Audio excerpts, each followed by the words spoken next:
बातें नहीं तो। हाँ, अरे वो चल रहा है, ठीक है, देख ली। ओके, यहां तक कर लिया था कल कल, अच्छा, बढ़िया। प्रिंसिपल ऑफ सुपर पोजिशन, इसका क्या कहानी है? बहुत सिंपल है। देखो, सुपर पोजिशन के आगे लिख दिया प्रिंसिपल, हो गया प्रिंसिपल पोजीशन। देखो ऐसा नहीं है, है ना? इसका कुछ मतलब होता है, कुछ सेंस होता है कि प्रिंसिपल वर्ड लिखा ही क्यों है ना। जैसे अगर मैं तुमसे एक बात करता नॉर्मल भाषा में, कि मैं कहता कि यार एक ब्लॉक है जो यहाँ रखा हुआ है ना, और मैंने कहा यार तुम मान लो इधर की तरफ 10 न्यूटन का फोर्स लगा रहे हो, और कोई और इधर से लगा रहा है 12 न्यूटन का, कोई और आके लगा रहा है 5 न्यूटन का, कोई और लगा रहा है 6 न्यूटन का। तो अगर कोई मुझसे पूछता कि बताओ इस डब्बे पे टोटल फोर्स कितना लग रहा है, तो फोर्स कैसा है? अरे वेक्टर क्वांटिटी है भाई, और सब एक ही डायरेक्शन में लग रहा है, तुम बढ़िया इज्जत से जोड़ दोगे, है कि नहीं? लॉजिक है कि नहीं? कर सकते हैं ऐसा? बढ़िया। तो अब मैं कह रहा हूं कि अगर मुझे इसके ऊपर लगने वाला नेट फोर्स निकालना है, तो सर लिख दो F1 plus F2 plus F3 ब्ला ब्ला ब्ला, और होता तो प्लस Fn जाता। ऐसे वेक्टर फॉर्म में है तो ऐसे वेक्टर लगा दिया, है कि नहीं? ये सिंपल सी बात है। तो अब इसमें प्रिंसिपल क्यों लगा दिया फिर? ऐसा क्या खास बात है इसमें जो प्रिंसिपल बोल रहे हैं? तो नॉर्मल बात होगी ना। अरे 10 लोग फोर्स लगा रहे हैं, 10 को जोड़ देंगे और क्या करेंगे, तभी तो टोटल आएगा। लेकिन हम यहाँ पर प्रिंसिपल लिख ही क्यों रहे हैं? हाँ भाई, बताओ। अरे, अरे कुछ कुछ लॉजिक से लिखा होगा ना। सिंपल लिख देता भैया सारा फोर्स जोड़ दो, ये प्रिंसिपल वर्ड ही क्यों यूज किया है? इतना सम्मान क्यों दिया गया है?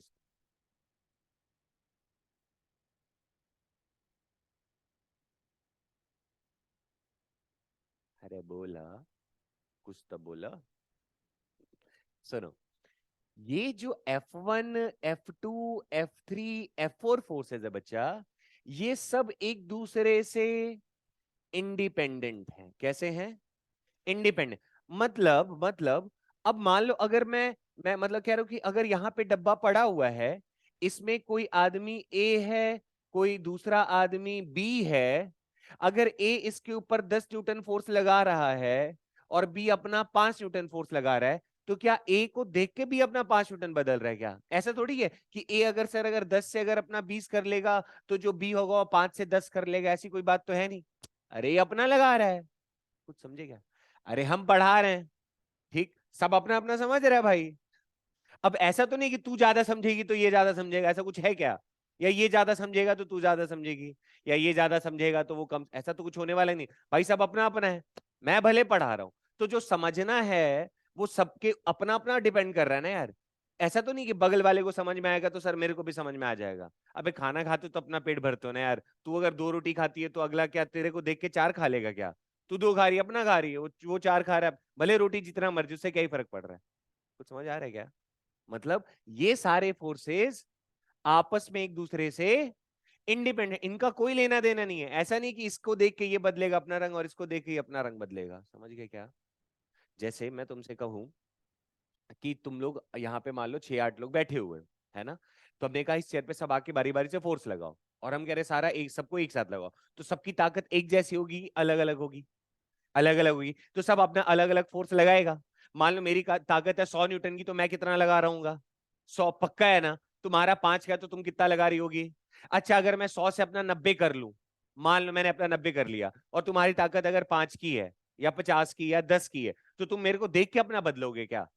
तुम्हारा 10 है, तुम 10 ही लगा सकते हो ना। तो मेरा जो मतलब मैं जितना लगा सकता हूँ वो मेरा है, जो तुम्हारा है वो तुम्हारा है, जो पड़ोसी का है वो पड़ोसी का, उससे कोई लेना देना नहीं, सब अपना इंडिविजुअल इंडिविजुअल कर रहे हैं। क्लियर है क्या? इसीलिए यहाँ पे क्या शब्द लिखा हुआ है? प्रिंसिपल। अब जैसे बोलोगे सर फिर दूसरा क्या है, ये तो थोड़ा मैं तुम्हें फील के लिए बताता हूँ। जैसे मान लो मैंने कहा कि एक ब्लॉक पे एक सरफेस पे एक ब्लॉक पड़ा हुआ बच्चा, है कि नहीं? मान लो ऐसे पड़ा हुआ है। अब अगर हम तुमसे कहें कि यार यहाँ पे ना मैं मान लो 10 न्यूटन का फोर्स लगा रहा हूं, तो मेरे 10 न्यूटन के फोर्स लगाने से ये मान लो ब्लॉक हिला नहीं, इसका मतलब पक्का है कि यहाँ पे कोई एक और फोर्स होगा जो इसको रोके हुए है। तो सरफेस सरफेस के बीच में कौन सा फोर्स एग्जिस्ट करता है? अरे फ्रिक्शनल फोर्स रहता है ना भाई। अगर ये मूव नहीं कर रहा तो कौन सा फोर्स होगा? अरे स्टैटिक फ्रिक्शन होगा। अगर मैं 10 न्यूटन लगा रहा हूं, इसका मतलब तय है कि सर पीछे की तरफ क्या लग रहा होगा? 10 न्यूटन का कौन सा फोर्स लग रहा होगा?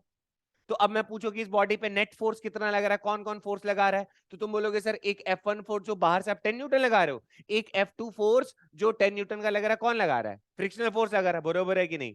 लेकिन अगर मैं इस 10 न्यूटन को घटा के अगर मान लो मैं कर दूं 8 न्यूटन, फिर भी ये ब्लॉक नहीं हिल रहा है, इसका मतलब फ्रिक्शनल फोर्स अभी कितना लग रहा है, 8 न्यूटन ही लग रहा है ना यार। अरे स्टैटिक फ्रिक्शन क्या था, स्टैटिक फ्रिक्शन हम निकाल नहीं सकते हैं, हमने थोड़ा सा टच किया 1 न्यूटन का, तो फ्रिक्शनल फोर्स भी कितना लगा होगा, एक ही लगा, हमने 2 लगाया तो वो भी, हमने 3 लगाया तो वो भी, समझ गए ना। और जो मैक्सिमम स्टैटिक फ्रिक्शन होता था उसी को अपन क्या कहते थे, अरे लिमिटिंग रे, और उसके बाद फिर क्या होगा, काइनेटिक फ्रिक्शन आ जाएगा, समझ गए कि नहीं। तो यहां पे तुम्हें ऐसा लग रहा है कि सर अगर आप इस F1 को चेंज करोगे तो ये जो F2 फ्रिक्शनल फोर्स लग रहा था ये भी चेंज होगा, तो क्या यहाँ पे सुपरपोजिशन वाला बात वैलिड रहेगा क्या, जबकि यहाँ पे कुछ लेना देना है क्या, कुछ लॉजिक समझ में आया क्या। तो हम लोग जब काइनेमेटिक्स पढ़ते हैं तो वहां पे थोड़ी लगा रहे थे प्रिंसिपल ऑफ सुपरपोजिशन, लगा रहे थे क्या, सब सारे फोर्स अपना चरित्र बदलता रहता था, तो सबको इंडिविजुअली डील करना पड़ता था, कुछ समझ गए कहानी क्या। जैसे फ्रिक्शन ही पढ़ रहे थे बच्चा, तो वहां थोड़ी बोला कि इस बॉडी पे लगने वाला जो फोर्स है, अगर अब हमें पता तो वहां पे अगर एक हटेगा तो दूसरे पे भी फर्क पड़ेगा, जैसे यहाँ पढ़ रहा था ना, F1 चेंज किया तो फ्रिक्शन फोर्स बदल, पर यहाँ पे ऐसा कुछ होने वाला है क्या, इसीलिए हम यहाँ पे क्या लिख रहे हैं, प्रिंसिपल ऑफ सुपर पोजिशन, समझ गए क्या। तो प्रिंसिपल सुपर पोजिशन क्या बोलता है, हमने कहा जैसे देखो, हम तो बच्चा चार्जेस के बारे में पढ़ रहे हैं ना, कि सर एक चार्ज Q1 है, एक चार्ज Q2 है, इसके बीच में सेपरेशन अगर R है, तो इन दोनों के बीच में लगने वाला जो इलेक्ट्रोस्टैटिक फोर्स है that will be K Q1 Q2 by R square. और ये जो फोर्स लग रहा है इन दोनों चार्जेस के बीच में ही तो लग रहा है, पड़ोसियों के बीच में लग रहा है, इन दोनों के बीच में लग रहा है ना यार। तो जैसे अगर मैं कहूं कि एक चार्ज Q1 ये रहा, और मान लो एक चार्ज Q2 ये रहा, एक चार्ज Q3 ये रहा, एक चार्ज Q4 ये रहा, एक चार्ज Q5 ये रहा, और ये मान लो बच्चा R1 डिस्टेंस पर है, ये R2 डिस्टेंस पर है, ये R3 डिस्टेंस पर है, और ये R4, और भी होते तो और डिस्टेंस पे होता, तो ये वाला चार्ज इस पे फोर्स लगाएगा, तो क्या इसकी शक्ल देख के लगाएगा कि ये अपना खुद का फोर्स लगाते रहेगा, अरे अपना खुद का लगाएगा ना यार, इसका चार्ज Q1 इसका चार्ज Q2, बीच का सेपरेशन कितना R, तो तुम क्या बोलते सर के Q1, मान लो ये Q होता सपोज कर लो, तो के Q, ये Q1 है, तो के Q Q1 by R1 square, कुछ समझे क्या। और उसी तरह प्लस इस पे अब मैं मान लो इसके ऊपर लगा रहा हूँ कि इसके ऊपर नेट फोर्स कितना लग रहा है, तो इसके ऊपर सर ये भी लगा रहा है फोर्स, ये भी लगा रहा है, ये भी लगा रहा है, ये भी लगा रहा है, तो जब टोटल निकालना है तो सबको जोड़ दें। अच्छा एक बात बताओ, इनमें से इन 3 को हटा दूंगा तो क्या ये जो पहले फोर्स लगा रहा था वो बदल जाएगा क्या, कि उतना ही रहेगा, उतना ही रहेगा ना, समझ गए। ये Q1 इस Q पे कितना चार्ज लगा रहा है, उसको इस Q2 Q4 Q5 इन सब से कोई लेना देना नहीं, वो अपना डील कर रहा है, समझ गए क्या। मैं पढ़ा रहा हूं तो हर बच्चा का अपना हिसाब किताब है, उसको जितना समझ में अपना रखे जा रहा है, समझ गए क्या। ऐसा नहीं है कि पड़ोसी को कम समझ में आया तो हमको, अरे ऐसा कुछ नहीं होने वाला, वो अपना समझ रहा है, तुम अपना समझ रहे हो। अब जैसे मैं पढ़ा रहा हूं, अगर यहाँ पर भी अंजन भी बैठा होता तो क्या उसके बैठने से तुमको ज्यादा समझ में आ जाएगा क्या, समझ गए लॉजिक क्या। सब अपना अपना खेले जा रहे, गेम क्लियर है। तो हमने कहा यहाँ पे लेकिन सुपर पोजिशन क्यों वैलिड है, समझ में आ रहा है क्या, क्योंकि इलेक्ट्रोस्टैटिक में सर एक चार्ज दूसरे चार्ज पे फोर्स लगाता है, और वो कितना लगाता है, k q q two by r square, बाकी आस पड़ोस वाले से कोई लेना देना नहीं। हाँ, इस क्यू के ऊपर टोटल चार्ज कितना लगेगा, या फिर टोटल चार्ज नहीं, इस क्यू के ऊपर टोटल फोर्स यानी नेट फोर्स कितना लगेगा, उसके लिए सारे रिस्पॉन्सिबल है। लेकिन हर इंडिविजुअल जो अपना डील कर रहा है वो सब इंडिपेंडेंट है एक दूसरे से, समझ गए नहीं। ये दोनों एग्जांपल से रिलेट कर पाए।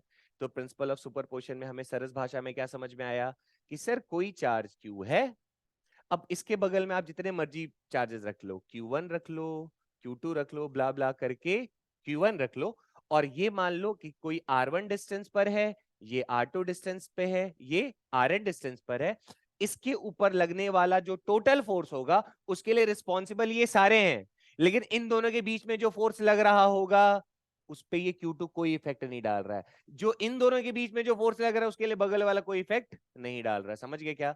तो इसके ऊपर लगने वाला नेट फोर्स को हम कैसे लिखेंगे बाय प्रिंसिपल ऑफ सुपरपोजिशन, के Q one Q upon R1 का स्क्वायर प्लस के क्यू Q2 अपॉन R2 का स्क्वायर, के क्यू क्यू और होता तो Qn अपॉन Rn का स्क्वायर, समझ गए क्या। यही होता है प्रिंसिपल ऑफ सुपरपोजिशन, क्लियर है। तो किसी ऑब्जेक्ट पे अगर मुझे अब कहेगा कि भैया वहां पे, जैसे अगर मैं तुमसे सरस सा एक आधा सवाल पूछूं, फिर इसको करते हैं। नॉर्मल नॉर्मल सी बातें। मैं कहता बच्चा कि मान लो एक ट्राइंगल है, ऐसा इक्विलेटरल ट्राइंगल, और यहाँ पे कोई चार्ज Q1 है, यहाँ पे कोई चार्ज Q2 है, यहाँ पे कोई चार्ज Q3 है। तो मुझे ये बताओ कि इस Q3 पे जो चार्ज पड़ा हुआ है, इसके ऊपर नेट फोर्स कितना लग रहा है। सवाल सुनना। अच्छा, मैं आप तुमसे पूछता कि बताओ इस Q3 के ऊपर Q1 कितना फोर्स लगा रहा है, तो K Q1 Q1 Q3 by, अगर ये इक्विलेटरल ट्राइंगल है तो सबका साइड तो बराबर ही होगा ना। ए ए कुछ समझे क्या? एंगल कितना होगा? 60 डिग्री। तो तुम बोलोगे सर ये Q1 Q3 पे इस तरफ फोर्स लगाएगा, और कितना लगाएगा? देखो इधर, हाँ ऐसे कर लेते इस कलर से। तो तुम बोलते हैं सर के Q2 Q3 by A square. कुछ समझे क्या? अरे लिख सकते हैं ना यार, पक्का। तो इसको क्या लिखा हमने? Force acting on three due to two. कुछ समझे क्या? वेक्टर फॉर्म में। उसी तरह लिखते अगर हम लोग, अच्छा इसको वेक्टर फॉर्म में लिखना होना है ना, रुक जाओ पहले इसका मैग्नीट्यूड, अभी ये इसका मैग्नीट्यूड है, वेक्टर फॉर्म में नहीं लिखा मैंने, ये मैग्नीट्यूड है। उसी तरह फोर्स एक्टिंग ऑन थ्री, अच्छा ये वन था क्या? वन रहने दो इसको फिर, Q1, और ये Q3 था, सॉरी। चल, इसी तरह 3 और 2 का लिखते तो क्या लिखते? के देखो ये वाला इस पे बच्चा इस तरफ लगाएगा फोर्स। अरे हमेशा अट्रैक्टिव या रिपल्सिव होता और एक अलोंग द लाइन ही लगता है ना। तो यहाँ क्या लिखते हैं हम? के Q2 Q3 upon a square. समझे क्या? अब ये कौन सा फोर्स हो गया? Force acting on three due to two. और ये कौन सा हो गया? Force acting on three due to one. और दोनों के बीच में एंगल कितना है? अब हमें जोड़ना आता है? नहीं आता है। आता है ना। ये कितना आया? के 3 2 था ना, तो के Q3 Q2 upon a square आया ना। अब अगर हम नेट फोर्स निकालना चाहते तो क्या करते? अंडर रूट ऑफ F31 का होल स्क्वायर प्लस F32 का whole square plus 2F31 F32 cos 60 degree. समझ गए क्या? तो इस तरह से नेट फोर्स आ जाता है। सिंपल सिंपल बात है। ठीक है। तो जैसे देखो यहाँ पे एक क्वेश्चन है, इसको पहले सॉल्व करते हैं, हो जाएगा ना ऐसे। और इसको और भी एक तरीका होता था, याद है वेक्टर फॉर्म में लिखने की सिखाया था मैंने? वेक्टर फॉर्म वाला भूल गए? चलो उसको भी कर देते हैं। मैं एक दो एग्जांपल्स दे देता हूँ पहले आपको, फिर सवाल कराता हूँ। पता चला तुम लोग बैठे रह गए। वैसे मैंने कराया था पहले दिन। अब थोड़ा पढ़ाई में ध्यान दो, स्पीड बढ़ेगी बहुत तेजी से। देखते जाओ, एक दो और अच्छे से कर देता हूँ। जैसे मान लो बच्चा, मैंने लिया एक स्क्वायर है, ये यहाँ पे चार्ज Q, यहाँ पे भी Q, यहाँ पे भी Q, ठीक है। और ये वाले सारे फिक्स्ड है, ये भी फिक्स्ड है, ये भी फिक्स्ड है, ये भी फिक्स्ड है, ये भी चारों फिक्स्ड है, मान लो ऐसा। ठीक है। मैंने आपसे कह दिया, एकदम सिंपल सा क्वेश्चन पूछा कि बताओ इस Q के ऊपर नेट फोर्स कितना लग रहा है। क्या पूछा मैंने? इस Q के ऊपर लगने वाला नेट फोर्स बताओ। ठीक है क्या? देखो एक मैं अच्छे से कर देता हूँ ताकि आप लोग घर पे पढ़ो तो आपको समझ में आ जाए, ज्यादा टेंशन नहीं लेना है ना। तो मान लो इसको मैंने 0.1 बोला, इसको 2 बोला, इसको 3 बोला और इसको 4 बोला। इसके ऊपर नेट फोर्स निकालना है। देखो आप चाहो तो वेक्टर में सबको लिख के सॉल्व कर सकते हो। मतलब आपने लिखा सर इस तरफ एक फोर्स लग रहा है, force acting on three due to two. Clear है क्या? पहले इसका मैग्नीट्यूड लिख लो तो कितना हो जाएगा? के क्यू इंटू क्यू, बच्चा क्या हो जाएगा? Q square. अगर ये साइड ए है तो यहाँ क्या कर दिया? ए का स्क्वायर लिख दिया क्या? उसी तरह यहाँ देखो, एक फोर्स ये रहा, force acting on three due to four, दिख रहा है क्या? इसको लिखा k Q square upon a square. Clear है क्या? एक और देख लो, ये वाला भी दिख रहा है क्या? जितने भी, अब इसके ऊपर नेट फोर्स लगाना है तो जितने चार्जेस सब लगा रहे होंगे। तो ये वाला देखो, ये ऐसा लग रहा होगा। तो तुमने इसको कहा force acting on three due to one is equal to k Q square upon, ये कितना हो जाएगा बच्चा? ये ए है, ये ए है, तो ये कितना हो जाएगा? ए रूट टू। आता है समझ में? अरे this square plus this square hypotenuse. चलो, तो यहां कर दिया ए रूट टू का होल स्क्वायर। बोलो टफ तो नहीं है? अब चलो, अब हमें तो क्या करना था? इस पे नेट फोर्स निकालना था ना, यानी इन सबको जोड़ना है। पर ये तीनों की तीनों फोर्स कैसी क्वांटिटी है? सर वेक्टर क्वांटिटी है। तो वेक्टर क्वांटिटी को वेक्टर फॉर्म में लिख दो, उसके बाद जोड़ दो। तो चलो वेक्टर फॉर्म में लिखते हैं जरा। तो F34 को जरा देखो तो बच्चा, अगर वेक्टर फॉर्म में लिखते तो ये किस तरफ है? एक्स एक्सिस की तरफ है ना। तो चलो लिखते k Q square upon a square plus i cap. दिखा क्या? अच्छा उसी तरह इसको लिखते तो force acting on 3 due to 2। देखो ये बच्चों वाली चीजें हैं, ये वेक्टर में ऑलरेडी अपन पढ़ चुके हैं, पर फिर भी मैं एक बार रिपीट कर दे रहा हूं।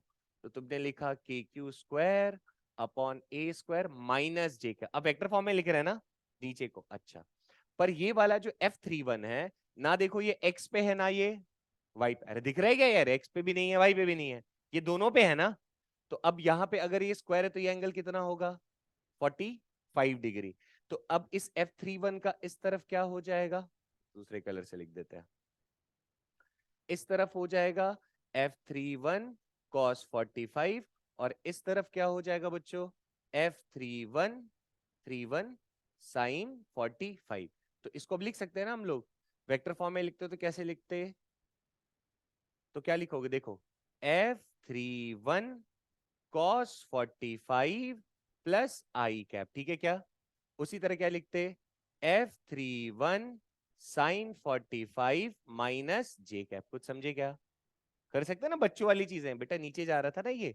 अच्छा अब F31 का जो मैग्नीट्यूड है वो तो निकाल चुके हम लोग, वैल्यू कितना है, के क्यू स्क्वायर अपॉन ए रूट टू का होल स्क्वायर, ठीक है क्या।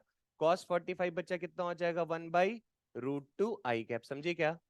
प्लस फिर से F31 का वैल्यू लिखते तो के क्यू स्क्वायर a/√2 का होल स्क्वायर 1/√2 साइन 45, और यहां माइनस जे कैप, कुछ समझे क्या।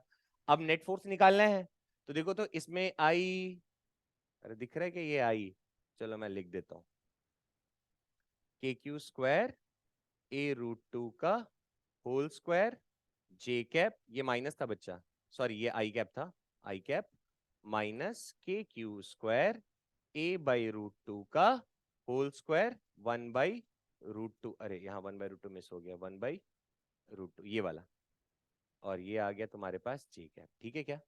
अब क्या करेंगे, नेट फोर्स निकालना था इसके ऊपर ना, तो net force is equal to क्या कर देंगे, वेक्टर फॉर्म में जोड़ो इसको, कौन कौन सा था, F32, vector F32 plus vector कहाँ गया, F31, 32 हो गया, 31 हो गया, एक 34 प्लस वेक्टर F34, कुछ समझे क्या। अब वैल्यू रख पाओगे, आई को आई के साथ जोड़ सकते हैं, जे को जे के साथ के को, और जो भी आंसर आएगा बच्चा वो किस फॉर्म में आएगा, आई कैप जे कैप के कैप के फॉर्म में आएगा ना। यहाँ के कैप दिख रहा है तुम लोगों को क्या, तो आंसर आई और जे कैप, आई कैप और जे कैप के फॉर्म में आएगा। तो किसी वेक्टर, अगर कोई वेक्टर आई कैप और जे कैप के फॉर्म में लिखा तो उसका मैग्नीट्यूड के लिए क्या करते थे, अंडर रूट ऑफ आई के बगल वाले का स्क्वायर जे के बगल वाले का, समझ गए क्या। चाहो तो मैं डायरेक्ट लिख भी सकता हूँ, देखो एफ, हाँ F34 में देखो यहाँ भी आई था, और किस में आई है, यहाँ आई है ना, दिख रहा है क्या दोनों में, आई आई। तो अगर मैं ऐसे करता तो यहाँ रख देता आई कैप को, कुछ समझे क्या, और इसको जोड़ देता, कहाँ गया, K Q square by A square, K Q square by A square plus, और आई वाला कौन सा था, ये था ना, तो यहाँ लिख देता मैं के क्यू स्क्वायर अपॉन a√2 का होल स्क्वायर, कुछ समझे क्या, आई वाला आ गया। इसी तरह किसको लिख देते, जे वाला, तो जे वाले में दिख रहा है क्या माइनस है, 32 वाले में भी माइनस है, और इस वाले में भी, तो माइनस कॉमन ले सकते थे क्या, ऐसे माइनस जे कैप, तो यहाँ क्या आ जाता, के Q square by A square plus, यहाँ क्या था बच्चा, के क्यू स्क्वायर अपॉन a√2 का होल स्क्वायर, 1/√2 भी था ना, यहाँ भी होगा फिर 1/√2, सॉरी इस वाले में 1/√2, समझ गए क्या। अब इसका मैग्नीट्यूड ले लो, कहानी खत्म, ठीक है। अब ऐसे सवाल आते वाते नहीं है, मैंने बस वैसे ही बता दिया। तो चलो एक दो अच्छे सवाल कर लेते हैं। ये देखो 2019 में देखो कैसा सवाल दिया था, कितना आसान सा, 3 चार्जेस प्लस क्यू क्यू और प्लस क्यू, दिख रहा है क्या, are placed respectively at a distance 0 d/2 d from the origin. अब ओरिजिन बोला है तो जाहिर सी बात है यहां पर ओरिजिन होगा। अब क्या बोला है, और देखो ओरिजिन पे कौन से चार्ज को रखा है, जरा देखो तो, प्लस क्यू को रखा है, दिखा क्या, और कहां पे रखा है 0 d/2, मतलब मान लो ये डिस्टेंस अगर आपको दिया हुआ है d/2, तो d/2 पे स्मॉल क्यू को रखा है, और यहां से लेकर यहां तक कैपिटल डी यहाँ पे किसको रखा है, प्लस क्यू को रखा है, ऐसा रख दिया, ठीक। अब क्या बोल रहा है, द वैल्यू ऑफ क्यू, अच्छा एक सेकेंड, थ्री चार्जेस फलना फलना respective eight a distance 0d/2 and d from the origin on the x axis if the net force experienced by a plus q placed at x is equal to 0। अरे x is equal to 0 यहीं पर होगा ना, यहां पे जो plus Q charge है ये कितना फोर्स एक्सपीरियंस कर रहा है, 0। नेट फोर्सेस पे कितना एक्सपीरियंस कर रहा है, ये 0 कर रहा है। तो आपसे पूछा बताओ इस क्यू की वैल्यू क्या होगी, तो इसके ऊपर बोला है ना बच्चा नेट फोर्स 0 है, इसका मतलब ये दोनों जो इसके ऊपर फोर्स लगा रहे हैं दोनों को जोड़ने पे आंसर कितना आ रहा है, 0 आ रहा है। बढ़िया ना, तो चलो निकालो। तो अब बताओ ये प्लस क्यू होगा कि माइनस होगा, या इसकी वैल्यू क्या होगी, इसके बारे में मुझे नहीं पता है। लेकिन जब सवाल में बोला है कि यहाँ पे जो प्लस क्यू चार्ज रखा हुआ है इसके ऊपर नेट फोर्स कितना लग रहा है, 0। तो अब बेटा इसके बगल में अब बचा कौन है, ये और यही बचा है ना, यानी ये दोनों मिलके जो इसके ऊपर फोर्स लगा रहे हैं उसका समीशन कितना आना चाहिए, 0 आना चाहिए। कुछ समझ गए क्या, 0 आएगा तभी तो ये बेटा इक्विलिब्रियम में है, ठीक है ना। देखो यहाँ लिखा था ना, then if the net force experienced by plus q placed at x equal to 0 is 0। तो चलो बताओ इस, हाँ कहाँ बोलो, तो क्या फर्क पड़ता है, यहाँ लिखा नहीं जो x इज इक्वल टू 0 पे जिसको रखा है, यहाँ वाले प्लस क्यू पे क्या बोला है कि फोर्स 0 लग रहा है, इसका मतलब ये दोनों मिलके जो फोर्स लगा रहे हैं उसका आंसर दोनों को जोड़ने पे 0 आ रहा होगा। तो चलो कर लेते हैं। तो अब बताओ इस पे लगने वाला फोर्स, तो एक लिखा कौन लगा रहा होगा इसके ऊपर, एक स्मॉल क्यू लगा रहा होगा ना, तो के कैपिटल क्यू स्मॉल, अब देखो क्यू प्लस में होगा माइनस में होगा हमें नहीं पता। अब तुम भले ऐसे सोच सकते हो कि ये भी प्लस है और ये भी प्लस है और दोनों तो उधर ही फोर्स लगा रहा है, उसकी टेंशन तुम ना लो। तुम तो ये लिखने वाले हो कि सर दोनों का जो दोनों को मिला के जो मतलब ये इस पे जो फोर्स लगा रहा है और जो ये वाला इस पे फोर्स लगा रहा है दोनों को जोड़ने पे आंसर 0 आना चाहिए, अपने आप आंसर आ जाएगा प्लस माइनस में। देखो तो के क्यू क्यू और यहाँ क्या आ जाएगा d/2 का होल स्क्वायर, कुछ समझे क्या, एक ही डायरेक्शन, प्लस और कौन लगा रहा है कैपिटल क्यू वाला दिख रहा है क्या, तो के कैपिटल क्यू का square, Q into Q capital, और ये डिस्टेंस कितना बच्चा d², और इन दोनों का नेट फोर्स बराबर कितना होना चाहिए, अरे इस क्यू पे यही दोनों फोर्स लगा रहा था ना यार। तो एक बार देखो ना, एक बार किसको लिया है, स्मॉल क्यू फिर कैपिटल क्यू, ठीक है। तो क्या यहाँ से क्यू की वैल्यू नहीं आ जाएगी, सॉल्व करो इसको, कितना हो जाएगा 4 के capital Q small Q upon d² plus के क्यू स्क्वायर, और यहाँ आया d² इज इक्वल टू 0, ठीक है क्या। तो थोड़ा सा गणित लगाओ, तो यहाँ पे देखो तो d² दिख रहा है क्या, d² दिख रहा है क्या, दोनों कॉमन निकल के खत्म हो जाएगा।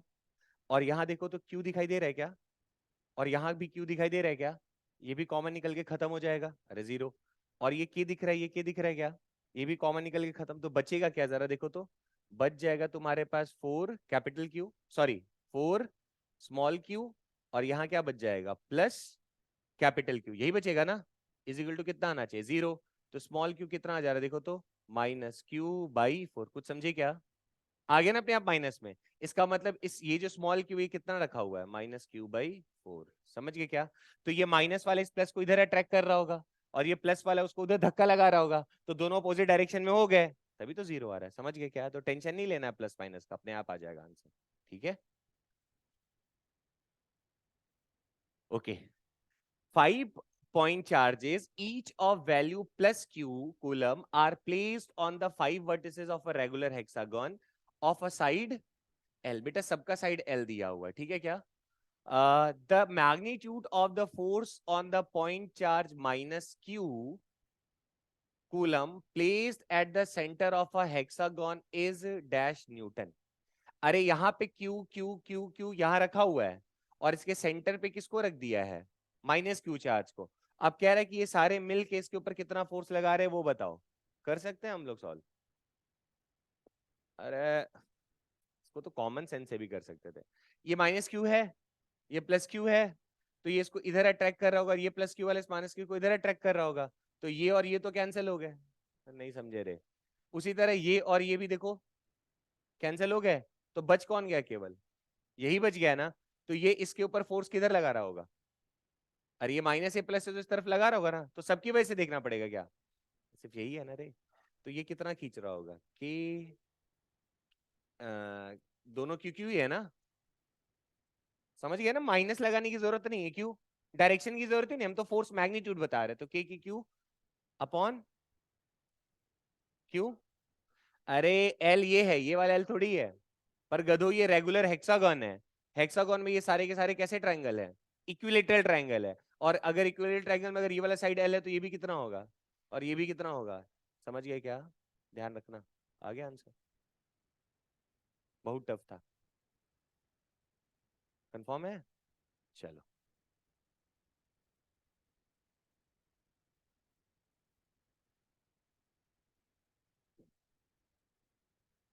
ये तुम लोग एक बार ट्राई करना, अच्छा क्वेश्चन है। नहीं होगा तो अगली क्लास में कराऊंगा। हाँ जी, ये देखो। Two point charges of same magnitude and opposite sign are fixed at a point A and B. A third point charge is to be a balance at a point P by the electrostatic force due to these two charge. The point P तो अच्छा एक बात बताओ, एक plus Q charge है, एक minus Q charge है। अब एक थर्ड चार्ज मतलब हम एक ऐसा पॉइंट फाइंड आउट करना चाहते हैं जहां पे क्या बोला है, एक second, two point charges of same magnitude and opposite sign are fixed at a point A and B. A third point charge is to be a balance at a point, मतलब किसी पॉइंट पी पे हमें तीसरे charge को balance करने का है ना। तो वो पॉइंट को कहाँ रखा जाए? चार ऑप्शन दिया हुआ है। तो अब रखने का जगह कौन कौन सा है? या तो ये हो सकता है, या तो ये हो सकता है, या तो ये हो सकता है, यही तीन होगा ना। ठीक। अब कैसे चेक करेंगे? मान लो अगर यहां पे अगर हम किसी पॉजिटिव चार्ज को रख दे पॉइंट पी को, तो पॉजिटिव को ये पॉजिटिव क्या करेगा और ये नेगेटिव क्या करेगा? अट्रैक्ट करेगा, तो यहाँ बैलेंस हो जाएगा। अबे गधो, तो दोनों का मैग्नीट्यूड तो सेम है ना। तो दोनों का अगर मैग्नीट्यूड सेम है, मैग्नीट्यूड सेम समझ, लेकिन यहां से लेकर यहां तक की जो दूरी होगी वो क्या होगी? कम होगी ना यार। और यहां से लेकर यहां तक की दूरी क्या होगी? ज्यादा होगी ना। तो ये वाला ज्यादा फोर्स लगा देगा ना।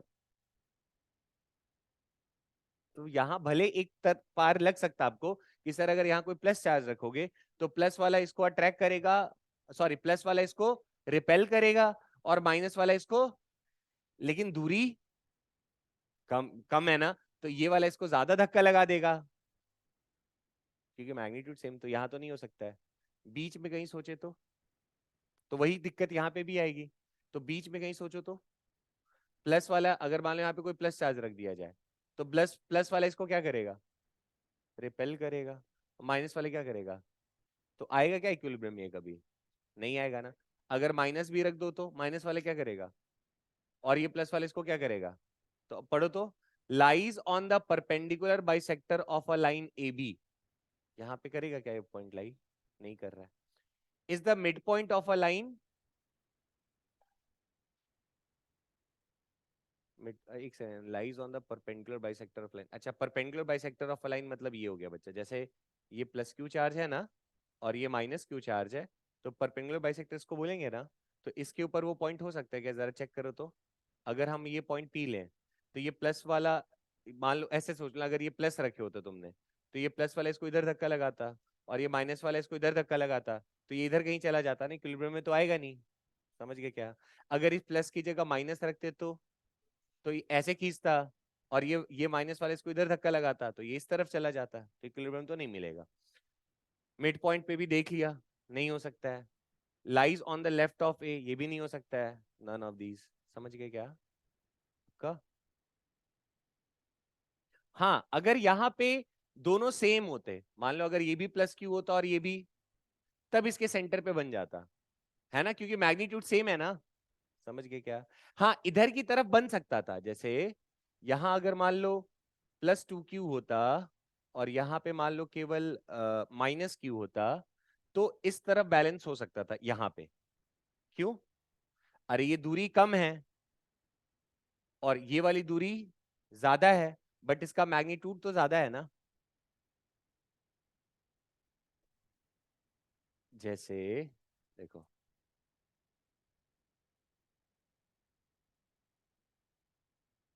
बच्चा, अगर तुम यहाँ पे कोई पॉइंट पी लेते, कंडीशन ऐसा होता है, ये माइनस क्यू और ये प्लस टू क्यू, तो तुम कहते कि सर ये माइनस वाला इस प्लस क्यू को क्या करेगा? अट्रैक्ट करेगा अपनी तरफ, और ये डिस्टेंस कैसा है? कम है, लेकिन मैग्नीट्यूड भी कम है।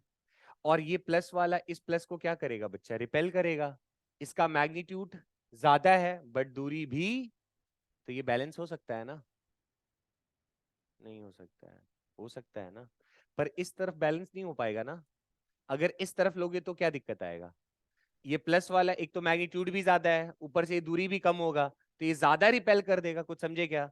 और ये माइनस वाला इसको उतना नहीं खींच पाएगा क्योंकि दूरी ज्यादा है। अगर दूरी बढ़ेगा तो फोर्स घटेगा, और मैग्नीट्यूड बढ़ेगा तो फोर्स बढ़ेगा। ठीक है, ये मैंने पढ़ाया था कि थर्ड चार्ज को कहां पे रखना चाहिए, ज्यादा मैग्नीट्यूड वाले से दूर। याद आ रहा है क्या? हमेशा याद रखा करो, देखो ज्यादा नहीं कंफ्यूज होना है। कभी भी अगर मान लो एक चार्ज Q1 है और एक चार्ज Q2 है, और आपसे कहे कि बताओ इस थर्ड चार्ज को कहां पे रखें कि ये थर्ड चार्ज किस में आ जाए बच्चों, इक्विलिब्रियम में आ जाए। तो अगर मान लो Q1 बड़ा होगा किससे, Q2 से, तो हम इस Q0 चार्ज को कहां पे रखेंगे? अरे इसका मैग्नीट्यूड ज्यादा है ना, तो इससे दूर रखना पड़ेगा, समझ गए क्या? इसके पास में नहीं रखेंगे, इससे इधर भाग जाओ। अरे अगर मान लो एक प्लस में है और एक माइनस में है, तो बीच में कभी बैलेंसिंग नहीं हो पाएगा। क्यों? क्योंकि अगर एक चार्ज प्लस है और एक चार्ज माइनस है, बीच में अगर आप प्लस रखोगे तो प्लस प्लस रिपेल करेगा और प्लस माइनस अट्रैक्ट करेगा, तो ये ओवरऑल इस तरफ चला जाएगा। कुछ समझे क्या? और अगर अगर मान लो दोनों के दोनों अगर प्लस में हैं, या फिर दोनों के दोनों अगर माइनस में हैं, तो इस केस में आपका बैलेंसिंग जो होगा वो कहां पर होगा? बीच में ही होगा। समझ गए क्या? दो अगर ऑपोजिट में हो तो, एक प्लस में और एक माइनस में हो तो कहां पे बैलेंसिंग होगा? साइड में, दोनों के बीच में नहीं होगा। मैं ऐसे लिख दूं क्या? देखो यहां लिख दे रहा हूं। ये सब 10वीं की मतलब बहुत छोटी बातें हो गई, पर मैं लिख देता हूं। अगर दोनों के दोनों अगर प्लस में हो या दोनों के दोनों अगर माइनस में हो, तो बैलेंसिंग कहां पर होगी? सेंटर में होगी कहीं। ठीक है क्या? इन दोनों के बीच में ही कहीं बैलेंसिंग होगी, मतलब नेट फोर्स जीरो होगा। और अगर मान लो बच्चा एक भाई साहब प्लस में हो और एक भाई साहब माइनस में हो, तो बैलेंसिंग कहां पर होगी? साइड में होगा, या तो यहां पे होगा या तो, समझ गए क्या? अब इन मान लो अगर एक चार्ज Q1 है और एक चार्ज Q2 है, अगर Q1 बड़ा है किससे? Q2 से, तो बैलेंसिंग किस तरफ होगी? ज्यादे वाले से दूर। तो बड़ा कौन चार्ज है, तो थर्ड चार्ज कहां रखोगे? समझ गए क्या? इसका मैग्नीट्यूड ज्यादा होगा, तो फोर्स ये बैलेंस कर पाएगा ना उस पार से। इसका मैग्नीट्यूड कम है, तो दूरी भी तो कम है, तो फोर्स ऑटोमेटिकली ज्यादा बढ़ जाएगा। समझ गए क्या? ये सब बहुत छोटी बातें हो गई। चलो, यहां तक आया क्या समझ में? बढ़िया। आगे देखते हैं। ये सब ऐसी चीजें।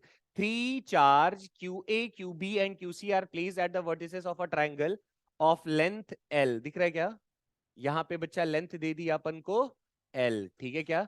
another charge Q is kept at the, अच्छा यहाँ पे सेंटर O पे रख दिया Q चार्ज को।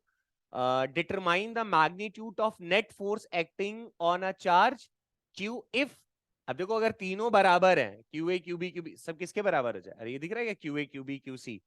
तो यहाँ पे भी चार्ज अगर Q रख दिया जाए, यहाँ पे भी Q रख दिया जाए, यहाँ पे भी Q रख दिया जाए, तो इसके ऊपर नेट फोर्स कितना लगेगा? चेक कर पाओगे? अरे ऐसा ऐसा ऐसा दिख रहा है क्या? तो ये मान लो इस बेटा ये भी पॉजिटिव है, ये भी पॉजिटिव है, तो ये किस तरफ फोर्स लगाएगा? इस तरफ लगाएगा? नहीं लगाएगा। अरे कुछ F फोर्स लगाएगा ना भाई। देखो ऐसे लिख देता हूं मैं इसको, कुछ F लगा दिया। ये दोनों भी इस तरफ ऐसे कुछ लगाएगा F। कुछ समझे क्या? और ये दोनों वाला F किधर लग रहा होगा? इस तरफ लग रहा होगा। तो सिनेरियो कैसा बन जाएगा? एक F इस तरफ लग रहा है, और एक F इस तरफ लग रहा है। दिख रहा है क्या? और एक F, अच्छा इन सबको मैंने FF ही क्यों लिखा है बताओ तो जरा? अरे ये भी Q है, ये भी Q है, और ये दूरी तो बरोबर है ना? अरे ये भी Q है, ये भी Q है, दूरी तो बरोबर सेंटर से, ये भी Q है, ये भी Q है, दूरी तो, ठीक है, इसीलिए FF लिख दिया। ठीक है क्या? तो अब इसको कैसे सॉल्व करें? नेट फोर्स निकालना है, तो हमारे मुझे नहीं लगता कि बहुत बड़ी बात है। निकाल पाओगे?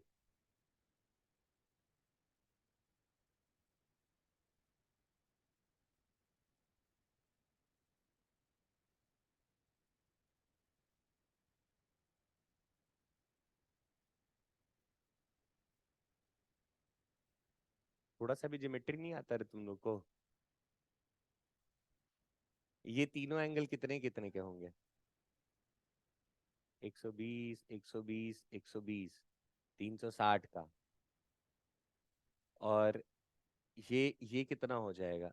ये 90, तो ये कितना हो जाएगा, ये वाला?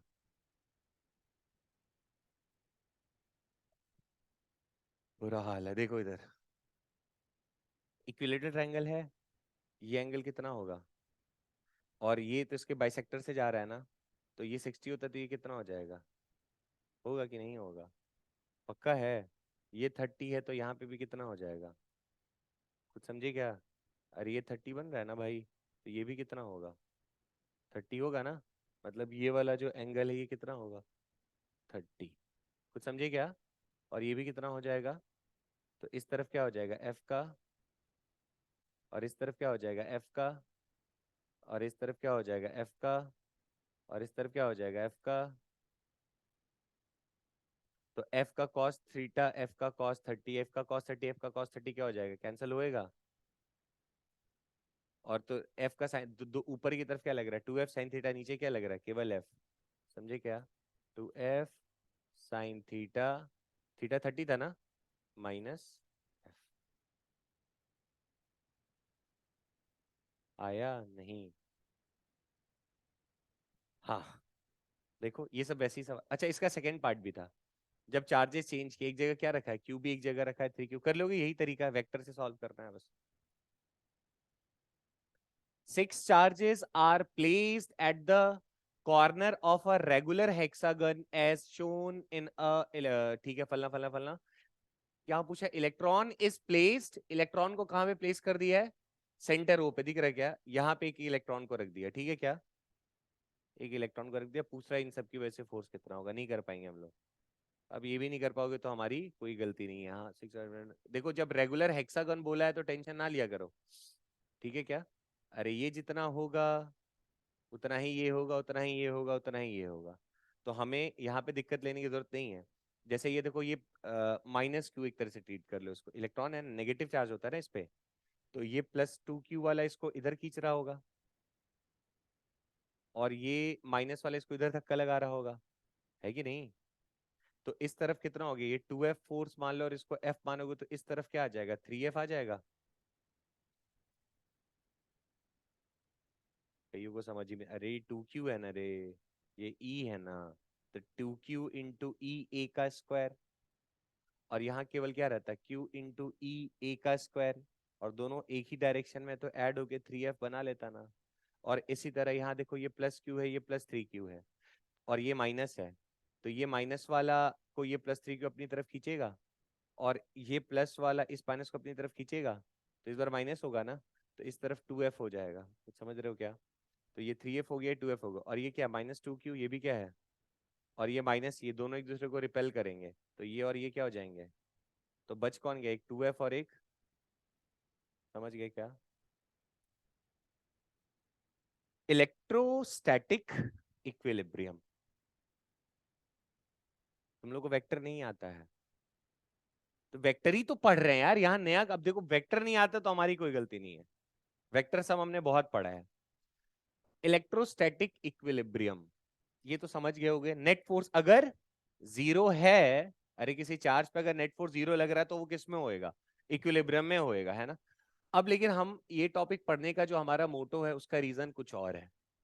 जैसे यहाँ पे बच्चा थोड़ा ध्यान देना, ये जो इक्विलिब्रियम है ना, इक्विलिब्रियम, ये दो तरीके का पढ़ना है, पहले भी पढ़ा है। एक कौन सा होता है, जल्दी बोलो, स्टेबल। एक कैसा होता है, अनस्टेबल।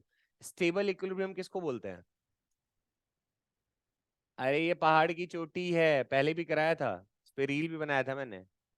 तो अगर यहाँ पे अगर कोई आदमी खड़ा हो और एक आदमी अगर यहाँ पे खड़ा हो, इसके ऊपर एक्सटर्नल फोर्स लगाओगे तो ये तो नीचे चला जाएगा ना, वापस थोड़ी चढ़ पाएगा, है ना।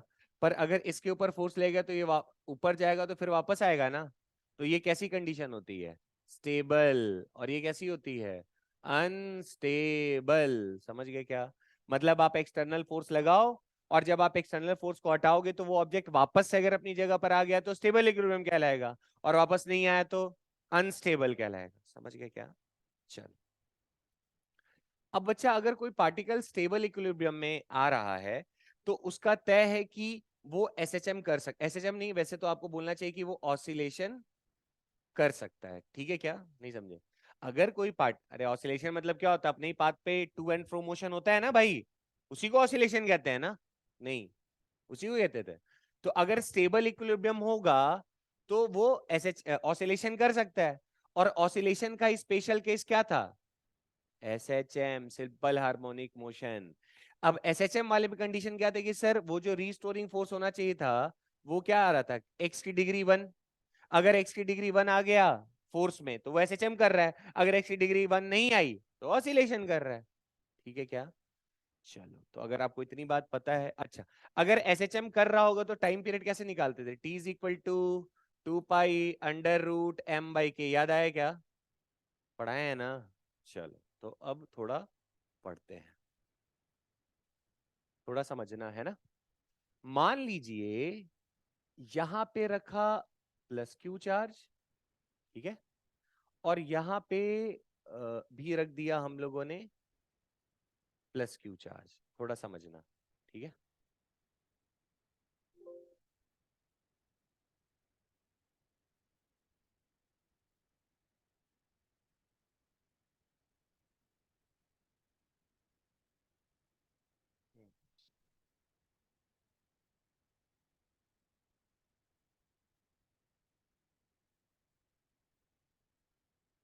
हम्म, थोड़ा ध्यान से समझिएगा।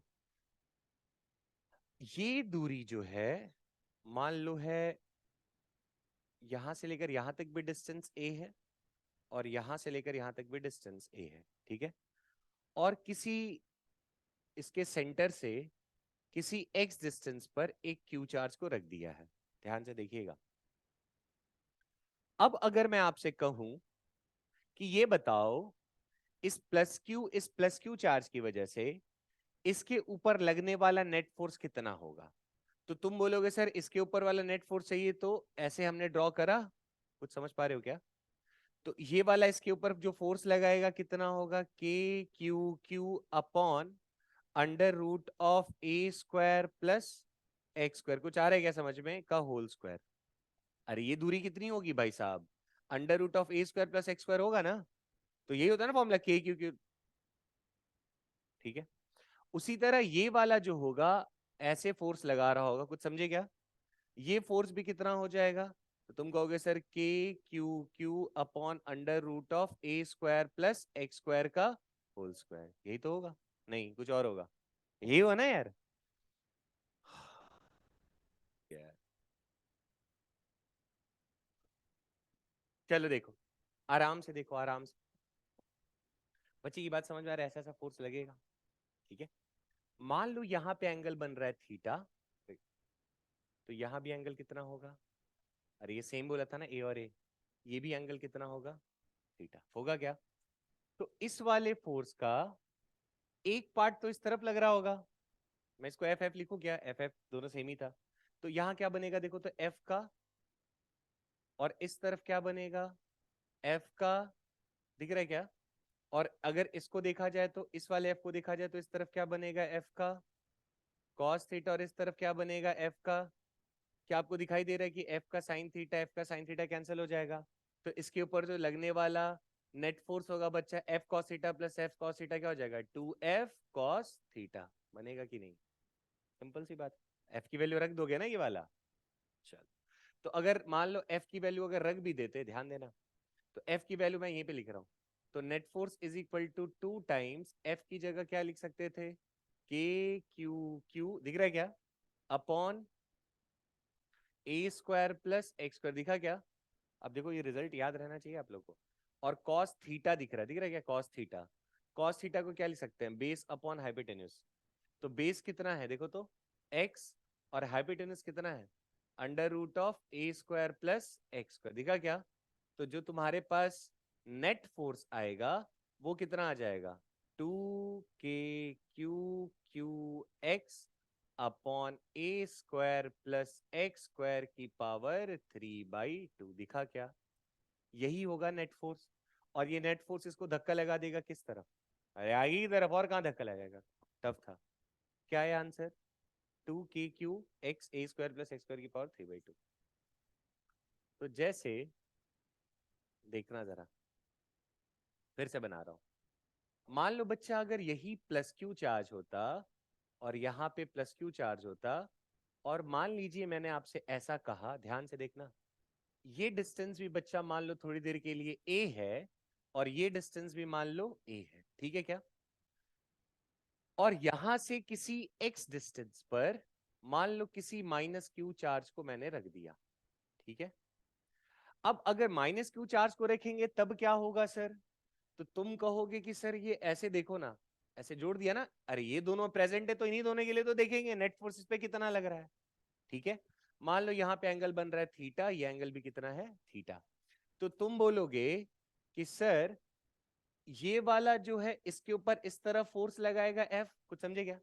अरे क्यू क्यू बाई ये वाला जो डिस्टेंस है, ये डिस्टेंस कितना, under root of a square plus x square, ये भी उतना ही है, under root of a square plus x square. और ये प्लस क्यू इस माइनस क्यू पे भी बेटा इतना ही फोर्स लगा है, अरे यहाँ भी एफ लग रहा है यहाँ भी एफ लग रहा है, एफ एफ क्यों लिया है? क्योंकि दोनों का मैग्नीट्यूड सेम है, दूरी सेम था, इसीलिए एफ एफ लिखा, ठीक है क्या? तो तुम बोलोगे कि सर अगर इसको देखा जाए तो इस तरफ आएगा एफ का, सॉरी इस तरफ आएगा एफ का कॉस थीटा और इस तरफ आएगा एफ का साइन थीटा। उसी तरह बच्चा अगर हम इसको देखें तो इस तरफ ये वाले फोर्स का इस तरफ आ जाएगा एफ का साइन थीटा और इस तरफ क्या चल जाएगा एफ का कॉस थीटा, जाएगा कि नहीं जाएगा? तो ये एफ का साइन तो बच्चा कैंसिल हो जाएगा, तो एफ का कॉस थीटा एफ का कॉस थीटा दोनों यही फोर्स होगा जिसको इस बार किधर की तरफ लेके जाएगा, आगे की तरफ। समझ पा रहे हो क्या? तो नेट फोर्स जो आ रहा होगा बच्चा कितना आ रहा होगा? तो तुम कहोगे सर 2f का cos थीटा, ठीक है क्या? अभी तुरंत हमने निकाला था, f कितना है k q, माइनस नहीं लिख रहा हूं क्यों? अरे डायरेक्शन लिखना होगा तब तो, मैं तो मैग्नीट्यूड निकाल रहा हूँ कि नेट फोर्स कितना लग रहा है। तो 2f k q capital Q upon ये कितना है, under root of a square plus x square का होल स्क्वायर, कॉस थीटा बच्चा कितना है, बेस अपॉन हाइपोटेन्यूज, बेस कितना था x, हाइपोटेन्यूज कितना है, under root of a square plus x square. तो ये कितना आ गया 2kq into x upon a square plus x square की पावर 3/2, दिखा क्या? अब ध्यान से देखना, इस बार सिनेरियो अलग है। पिछली बार क्या था कि इस क्यूब को धक्का लगा तो और ये आगे बढ़ते जाएगा, लेकिन इस बार क्या होगा, ये दोनों मिलके इसको इस लाइन पे आगे की तरफ खींच रहे हैं। समझ पा रहे हो क्या, क्या करे, इसको खींच रहे हैं। तो जब आगे की तरफ खींच रहे, तुम्हें लग रहा है कि सर ये क्यू चार्ज होगा, अब सीन कैसा बन गया है देखो तो, ये जो क्यू चार्ज यहाँ पर था ये इस तरफ मूव कर रहा है, नहीं कर रहा है, और ये जब मूव करते करते कहां तक जाएगा, यहां तक जाएगा। तो जब ये यहां तक जाएगा तो और इसके ऊपर फोर्स लग रहा है तो एक्सेलरेट कर रहा होगा ना यार। तो एक्सेलरेट करते करते करते यहां जब पहुंचेगा इस सेंटर वाली जगह पर, तो यहाँ माइनस क्यू था, ऊपर क्यू था और यहाँ भी क्यू था।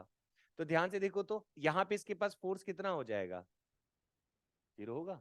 लेकिन फोर्स 0 हो जाएगा, बट ये आगे चल रहा था ना, इसके पास कुछ मोमेंटम आ चुका होगा ना, तो ये फिर कहां बढ़ जाएगा आगे, कुछ समझ पा रहे हो क्या? जब आगे बढ़ेगा तो फिर से कहानी क्या बनेगा, ये प्लस क्यू, ये प्लस क्यू, इस माइनस क्यू के ऊपर इस तरफ फिर से फोर्स लगाने लग पड़ेगा, कुछ समझ पा रहे हो क्या? अब इस पे फिर से फोर्स लगाने लग पड़ेगा, फिर अब इस तरफ आएगा, फिर आते आते यहाँ पे नेट फोर्स क्या हो जाएगा 0, लेकिन मोमेंटम की वजह से फिर आगे बढ़ जाएगा। तो तुम्हें लग रहा है क्या ये ऑसिलेट करता रहेगा ऐसे करके, कुछ समझे क्या? तो यहाँ पे ये जो क्यू चार्ज है ये क्या कर रहा है? तो तुम बोलोगे सर ये जो माइनस क्यू चार्ज है इस सिचुएशन में ऑसिलेशन कर रहा है, कुछ समझे क्या? हाँ, पर क्या ये एसएचएम कर रहा है? ऑसिलेशन कर रहा है ये तो तय है, क्यों? अरे दिख रहा है ना, रे इसको वापस लेके जा रहा है, तो ये ऐसे ऐसे ऐसे ऐसे करते रहेगा, तो ऑसिलेशन तो है।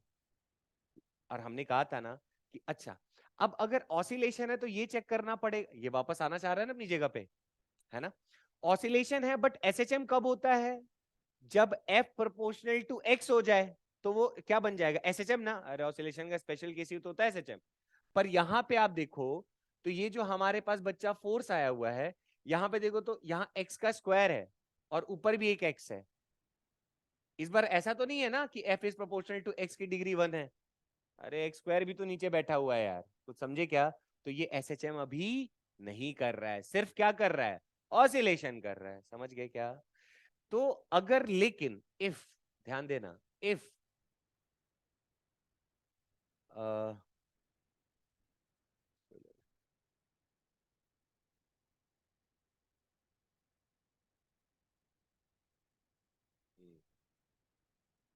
x is very very smaller than a, अगर इस x की वैल्यू को क्या कर दें हम लोग, बहुत ज्यादा छोटा कर दें, तो क्या होगा?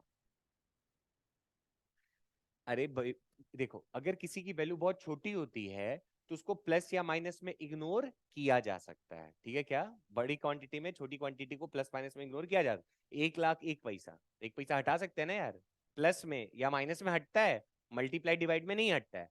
तो अगर x बहुत छोटा है किससे, a से, ये समझ पा रहे हो, ये वाला, या फिर मान लो 2a बोल देता हूं मैं, मतलब इन दोनों के बीच की जो दूरी है उससे अगर बहुत कम है, कौन, ये, अगर ये x, तो इस केस में आप इस x को क्या कर सकते हो, हटा सकते हैं ना। तो अगर, लेकिन मल्टीप्लाई में नहीं हटेगा, प्लस, अरे यहाँ देखो इसके साथ प्लस में था ना, तो इस x को हटा दोगे तो रिजल्ट क्या बनेगा, देखो तो f is equal to 2 k q small q into x upon a square की पावर 3/2, दिखा क्या? ये 2 से 2 कैंसिल हो जाएगा तो क्या आ जाएगा, 2k capital Q small q upon a का क्यूब इंटू एक्स, दिखा क्या? अब देखो तो बच्चा, ये जो फोर्स आ रहा है वो प्रोपोर्शनल टू एक्स आ रहा है क्या, डिग्री 1, तो इसके बगल वाला क्या कहलाता है, अरे के कहलाता है ना, तो के आ गया कि नहीं? अब तो ये ऐसे, अगर ये कंडीशन होगी तो ये क्या करेगा, अब कैसे दिखाई दे रहा है, एक्स की डिग्री 1। अब एसएचएम कर रहा है तो हम टाइम पीरियड निकाल सकते हैं, T is equal to 2 pi under root m/k, कुछ समझे क्या? अरे मान लो इस चार्ज का मास कितना होता है, m होता, तो k की जगह किसको रख देंगे, 2 k q upon a cube को रख दो, टाइम पीरियड आ गया, समझ गए क्या? पक्का? तो देख लेना, चेक कर लेना, ऐसे सवाल आते होते हैं, ठीक है? होपफुली समझ में आ गया होगा, ठीक है? पढ़ो। Two equal negative charge minus q are fixed at a point 0 comma minus a and 0 comma a on a y axis, कुछ समझ पा रहे हो क्या? ये होगा ना y axis बच्चा, y axis के एक जगह रखा हुआ है, क्या है, टू नेगेटिव चार्ज, एक माइनस q चार्ज है, fix at a point 0 comma minus A, अच्छा यहाँ ले लें, चलो ये कोऑर्डिनेट हो गया 0 कॉमा माइनस ए और 0 कॉमा ए, यही होगा ना, ये 0 है, अरे एक्स और यहाँ वाई लिखते हैं, यहाँ भी माइनस क्यू और यहाँ भी, अच्छा अब बताओ, और एक चार्ज है, a positive charge q is release from a rest at a point 2a, 0, तो 2a, 0 बेटा यहाँ कहीं होगा, अरे ये a यहाँ 2a, तो ये पॉइंट क्या हो जाएगा, 2a, 0 पे कौन सा चार्ज को रिलीज किया रेस्ट से बच्चा, q चार्ज को, ये माइनस है, ये प्लस है, ये माइनस, ये प्लस है, तो ये देखो तो इसको इस तरफ खींचता, ये इसको इस तरफ खींचता कि नहीं खींचता, खींचता ना, तो ये वापस ऐसे जाएगा ना, तो अब क्या बोला है, क्या ये सिंपल हार्मोनिक मोशन करेगा? और यहां देख लो क्या बोला है, हाँ ठीक है, अब हमें अच्छी तरह पता है ये डिस्टेंस बच्चा कितना है, और हमने क्या कहा था कि एसएसएम करने के लिए ये वाली जो दूरी होनी चाहिए इससे बहुत कम होनी चाहिए, जबकि ये क्या है, इस ए से भी बड़ा दुगना जा रहा है 2a, तो क्या ये एसएसएम करेगा क्या, समझे क्या? Move to the origin and remains rest, बेटा ये ऑरिजिन की तरफ तो जाएगा, अरे यही होगा ना ऑरिजिन, पर आगे बढ़ जाएगा ना, रेस्ट पे नहीं आएगा, तो ये भी गलत हो गया, इंफिनिटी तक जा पाएगा क्या, फिर वापस आएगा, एग्जीक्यूट ऑसिलेटरी बट नॉट, क्या आपको आया समझ में, अभी तुरंत समझाया था।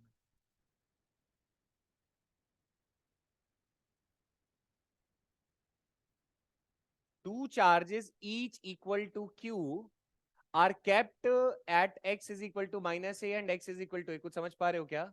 ये ओरिजिन ले लो, यहाँ x is equal to A ले लो, और यहाँ x is equal to minus A ले लो, और दो चार्जेस दोनों का मैग्नीट्यूड कितना दिया हुआ है, q, यहाँ पे भी q रख दिया, यहाँ पे भी q रख दिया, ठीक है क्या? A particle of mass m charge q naught is equal to q by 2 is placed at origin, कहाँ पे रख दिया बच्चा, origin पे किसको रख दिया, q by 2 का चार्ज को, if q naught is given a small displacement y less than a, अरे समझ रहे हो, y इधर छोटा सा डिस्प्लेसमेंट दिया है इसको, छोटा सा, यहाँ पे मैं इसको q naught ही लिख रहा हूँ, ठीक है क्या, थोड़ा अच्छा दिखेगा, हाँ, क्यू नॉट की वैल्यू जो है वो कितनी है, Q/2 है, ठीक है।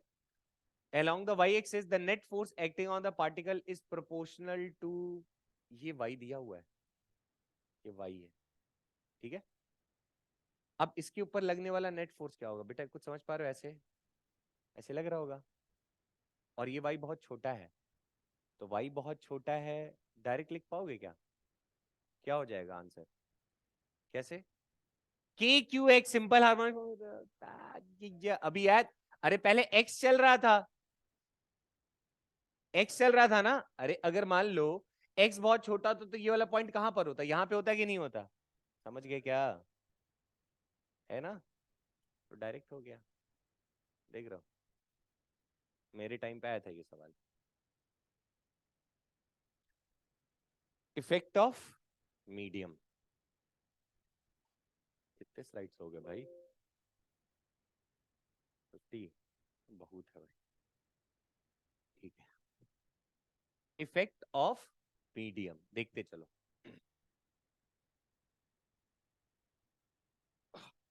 मीडियम से क्या फर्क पड़ेगा, कुछ है क्या इसमें,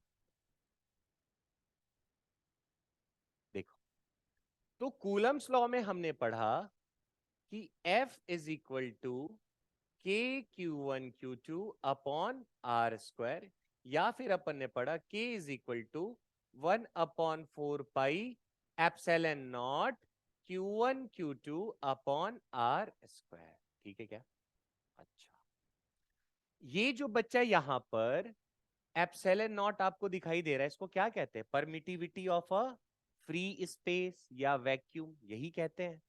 मतलब हम ये जो वैल्यू लेते थे 9 × 10⁹ वो किस में होता था, एयर में होता था। मतलब यहाँ पे सीन कैसा है कि इस Q1 और Q2 चार्ज को ऐसे में, और ये डिस्टेंस है इसके बीच का R, इसको कहां पे रखा गया है, एयर फ्री स्पेस बोल दो, ऐसा कुछ समझे क्या, ऐसे के लिए, ठीक है क्या, तो सर उसके लिए ये फॉर्मूला, मतलब ये एप्सिलॉन नॉट एक्चुअल में है कौन, permittivity of a free space है ना, मतलब एयर वाले में एप्सिलॉन नॉट ले रहे हैं या फ्री स्पेस में एप्सिलॉन नॉट ले रहे हैं, तो अगर मीडियम चेंज होगा तो ये एप्सिलॉन नॉट की जगह उस मीडियम का एप्सिलॉन आएगा, कुछ समझ रहे हो क्या, पानी में डाल दो पानी वाला आएगा, तेल में डाला तो तेल वाला आएगा, ठीक है क्या, तो मतलब सर ध्यान से देखना, इस Q1 Q2 चार्ज को उठा, देखो यहाँ पे मीडियम का ये एप्सिलॉन नॉट दिया हुआ, ठीक है क्या, free permittivity of a vacuum वो एप्सिलॉन नॉट होता है। अब लेकिन इस Q1 Q2 को उठा के एक ऐसे मीडियम में डाल दिया जिसका परमिटिविटी मान लो दिया बच्चा एप्सिलॉन एम, ठीक है क्या, एप्सिलॉन भी बोलते हैं या EM बोल लो आप लोग, तो आप बोलोगे सर इस केस में जो फोर्स होगा वो बदल जाएगा, अब जो फोर्स होगा बच्चा उसको हम लिखेंगे 1/4 पाई एप्सिलॉन एम, कुछ समझे क्या, जब वैक्यूम या फ्री स्पेस में था तो एप्सिलॉन नॉट चला, अब किसी ऐसे मीडियम में डाल दिए, देखो इसके बीच में नहीं डाला है, इस पूरे चार्ज को पूरे मीडियम के अंदर ही डाल दिया, अरे पहले क्या था, फ्री स्पेस मतलब हवा में कर रहे एक्सपेरिमेंट मान लो, अब कहां करे, किसी मीडियम में, तो क्या मीडियम को इन दोनों के बीच में डाला है, नहीं नहीं नहीं नहीं, पूरे में डाला है, बीच में डालेंगे तो अलग कहानी बनेगी, समझ पा रहे हो क्या, अरे फ्री स्पेस किसको बोल रहे हैं, पूरा, कहीं एक्सपेरिमेंट कर रहे हैं, तो अब फ्री स्पेस की जगह कोई मीडियम बोलेंगे तो पूरा का पूरा डुबो दिया चारों तरफ, वही है नया मीडियम आ गया, ठीक है, देखो तभी ऐसा बनाया मैंने चारों तरफ, ठीक है, तो अब क्या लिखा हम लोगों ने, हाँ, 1/4 pi epsilon m Q1 Q2 upon r square, ठीक है क्या, तो जरा देखो, तो अब फोर्स में फर्क क्या पड़ेगा जरा देखना, तो अगर मैं आपसे कहूं कि F अपॉन एफ डैश बच्चा कितना होगा, तो तुमने कहा sir F is equal to था के Q1 Q, सॉरी के मत लिखो, ध्यान से देखना ना, F था 1/4 pi epsilon not Q1 Q2 upon r square, और F डैश कितना था 1/4 pi epsilon m Q1 Q2 upon r square, ठीक है क्या, तो अब जरा देखो तो 1/4 पाई गया, Q1 Q2 ये सब तो चले गए ना, तो तुम्हारे पास क्या रिलेशन आ रहा है, F upon F dash is equal to epsilon m upon epsilon not, दिखा क्या,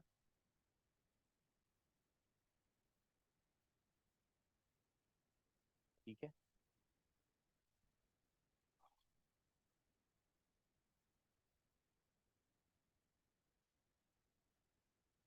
ये जो आपको, ये क्या है, परमिटिविटी ऑफ अ मीडियम, ये क्या है, permittivity of a free space.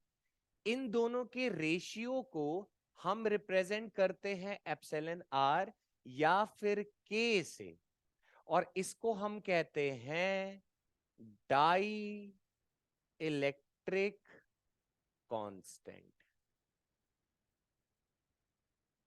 किसके रेशियो को बोल रहे हैं?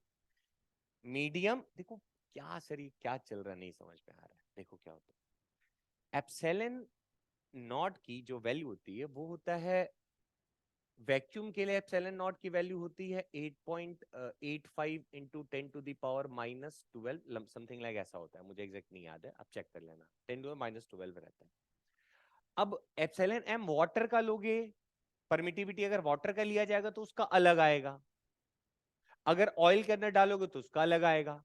मतलब मीडियम चेंज करते जाएंगे तो बार बार ये एप्सिलॉन आपको दिखाई दे रहा है, ये अलग अलग वैल्यू शो करेगा। तो हमें रेफरेंस चाहिए होता है ना हमेशा, तो हमने ऐसा बना दिया कि रेफर के लिए मान लो वाटर ले लिया, और हम कहेंगे कि ये वाटर से इतना ज्यादा इसका परमिटिविटी है या इतना कम है, इतना गुना ज्यादा या इतना गुना कम। अगर एक जगह रख दिया इसको, वाटर वाले को, और एक जगह रख दिया बाकी जितने भी है, और दोनों का रेशियो निकाल लिया, उसी को क्या कह दे रहे हैं, डाई इलेक्ट्रिक कॉन्स्टेंट। ठीक है क्या, ऐसे कर। तो इससे अब क्या आ रहा है जरा देखो तो नया वाला जो फोर्स होगा दो पार्टिकल के बीच में, वो अब कितना हो जा रहा है, तो एफ डैश को इधर भेज दोगे, के को इधर भेज दोगे, तो क्या एफ बाई के आ जाएगा क्या? मतलब जो फोर्स होगा वो के टाइम्स घट जाएगा, फोर्स जो होगा वो के टाइम्स डिक्रीज हो जाएगा। ये कैलकुलेशन समझ में आया क्या आप लोग को? ऐसा या तो के टाइम्स या फिर आपको क्या दिखाई देगा, एप्सिलॉन आर। इसको डाइलेक्ट्रिक कांस्टेंट, या फिर आप इसको कहते हो रिलेटिव परमिटिविटी। रिलेटिव, ये मैंने पहली बार नहीं पढ़ाया आप लोग को, रिलेटिव वाला टर्म रिलेटिव डेंसिटी में भी पढ़ाया था, कि वाटर के रिस्पेक्ट में बाकी सबका देख रहे थे, या हवा के रिस्पेक्ट में बाकी सबका परमिटिविटी देख रहे हैं। क्या, रिलेटिव परमिटिविटी।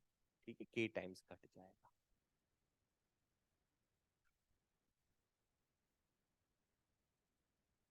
ये पढ़ाया मैंने, relative permittivity. Force depends on a, ये कौन सा फोर्स है बच्चा, ये अब कल करेंगे, अब थक गए। ठीक है, कल पढ़ाते हैं, आज से बहुत फुल